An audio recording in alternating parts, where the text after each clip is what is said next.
নমস্কার বন্ধুরা, প্রত্যেক দিন তো উৎসার রান্নার ভিডিও দেখোই। আজকে না হয় একটা ব্লগই তোমাদের সাথে শেয়ার করি। আজ যাব মা বল্লার পুজোতে, যেটা উত্তরবঙ্গের দ্বিতীয় বৃহত্তম মেলা বা পূজা বলতে পারো। তাই সকালবেলা উঠে উৎসার জন্য একটু ভাত বসিয়েছি, কারণ সকালবেলার উৎসার একটু ভাত খেতে প্রয়োজন হয়। যাই হোক, ভোরবেলা সবাই মিলে বেরিয়ে পড়েছি, আর মেলাতে পৌঁছতে পৌঁছতে দেখো রোদ উঠে গেছে।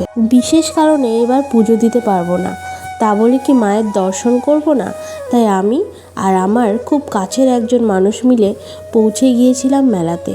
আর মেলায় দেখো কি প্রচণ্ড ভিড়। তখন বাজে কিন্তু কেবল সকাল 8টা, তাতেই দেখো এত মানুষের ঢল।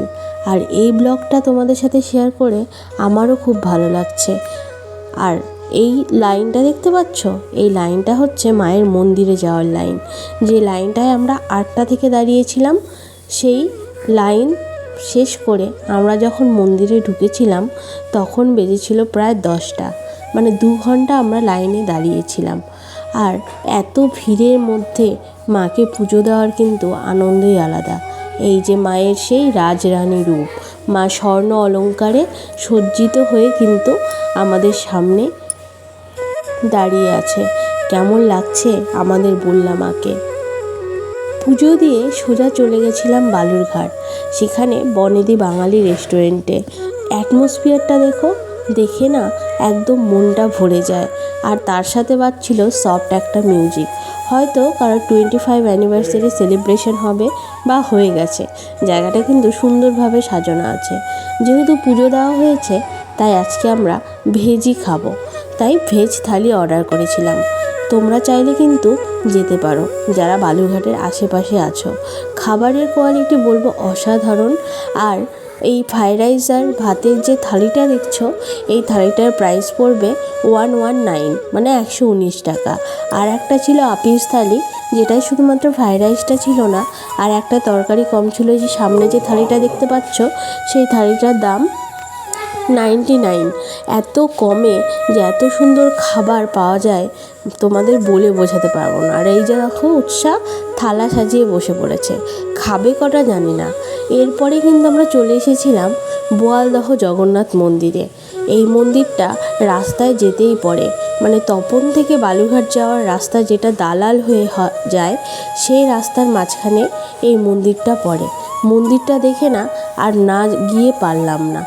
এত সুন্দর জায়গা, এত মনমুগ্ধকর, না আর কিছু বলবো না। তোমরা জগন্নাথ দেব দর্শন করো।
কি মনটা ভরে গেল, তাই না? এইভাবেই মজা করে দিনটা কেটে গেল। তোমাদের কেমন লাগলো অবশ্যই জানিও, আর ভালো লাগলে পাশে থাকতে ভুলো না কিন্তু।